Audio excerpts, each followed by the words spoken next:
I play Miranda Hobbes. She's a lawyer. She's married. She has a son who's about 5, 6, probably 5. She lives in Brooklyn, which she's not very happy about. She's got a beautiful brownstone there, but she misses being in Manhattan. And she's a cynic. She's very skeptical. I think her marriage and becoming a mother, all these things have kind of given her a little more faith in the world. But I think her first impulse always is not to trust.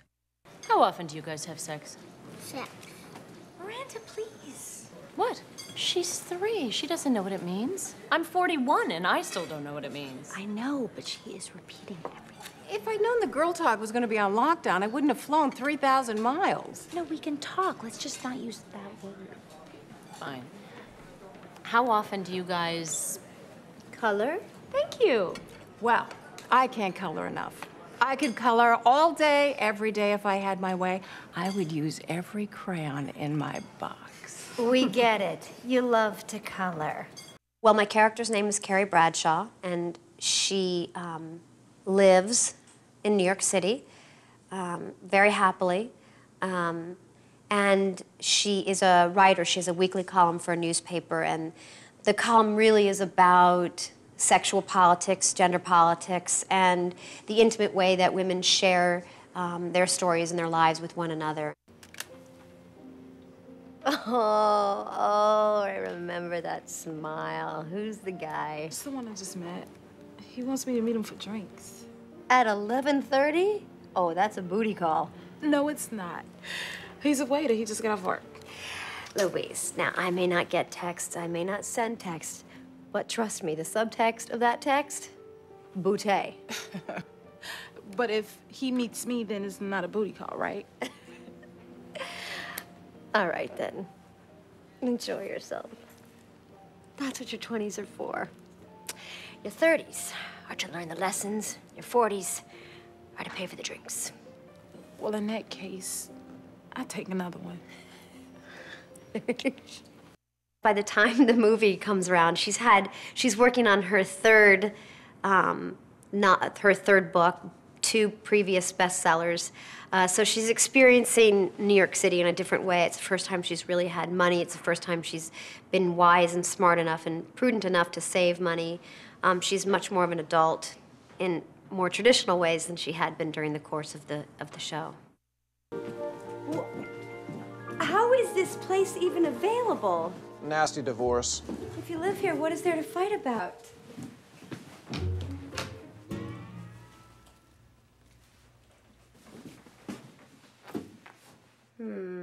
Well, now I understand the divorce. I can build you a better closet. Welcome home, baby. Can we afford this? I got it.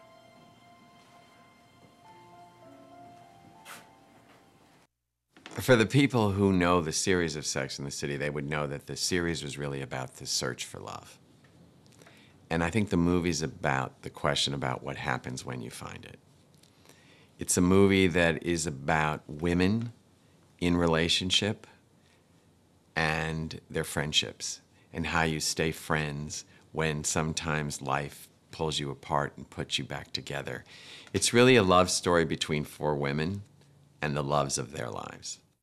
So, the other night, Big and I were talking about, you know, moving in together and our future and, you know, what makes sense as we move forward. And, well, we decided to get married. And I'm deaf. I'm so excited! Everybody is looking. Sorry! I'm so sorry, everyone, but this is my friend, and she just got engaged, and she has been going out with the man for 10 years! I'm mortified. There is literally a ringing in my ear. In the very beginning, Charlotte was a single girl, like her girlfriends, and she was very hopeful about finding the perfect man and getting married and having kids. And then things proved more difficult than she expected. I got it, just like that. You know, like, I got it, like he was picking up a check for coffee or something. It sounds so perfect. Well, except for the closet, which Big says he can redo, and also he says the kitchen needs work. Of course, I don't know about that, because I keep sweaters in my stove. So he bought it and you'll live there with him. Yes, together, that's right. But he'll own it, so you're keeping your own place, right? Miranda, I haven't figured out the details yet, but I'm a smart girl, and I'm sure I'll figure out something that I'm very comfortable with. I just want to be sure that you're being smart here. And I love you for that, but for now, can't you stop worrying for me and just go ahead and feel what I want you to feel? Jealous. Oh, jealous of me living in this gorgeous penthouse in Manhattan.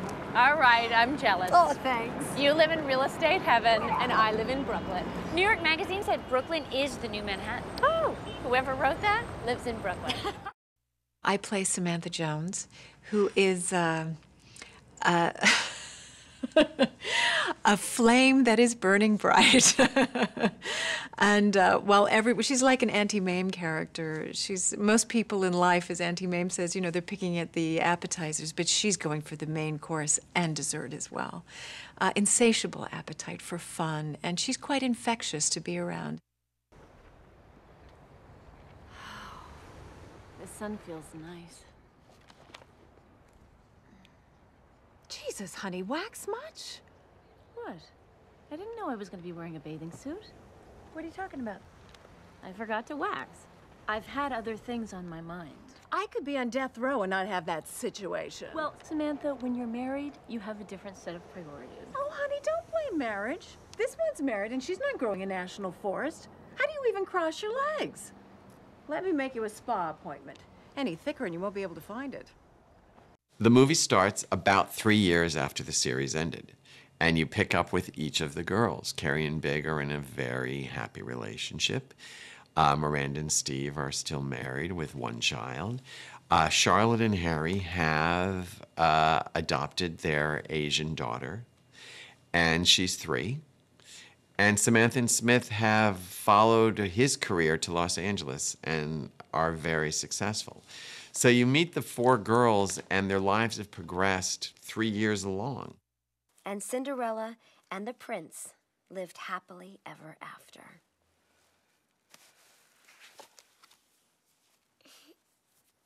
You know that this is just a fairy tale, right, sweetheart? And things don't always happen like this in real life. I just think you should know that now. Again. And another one bites the dust.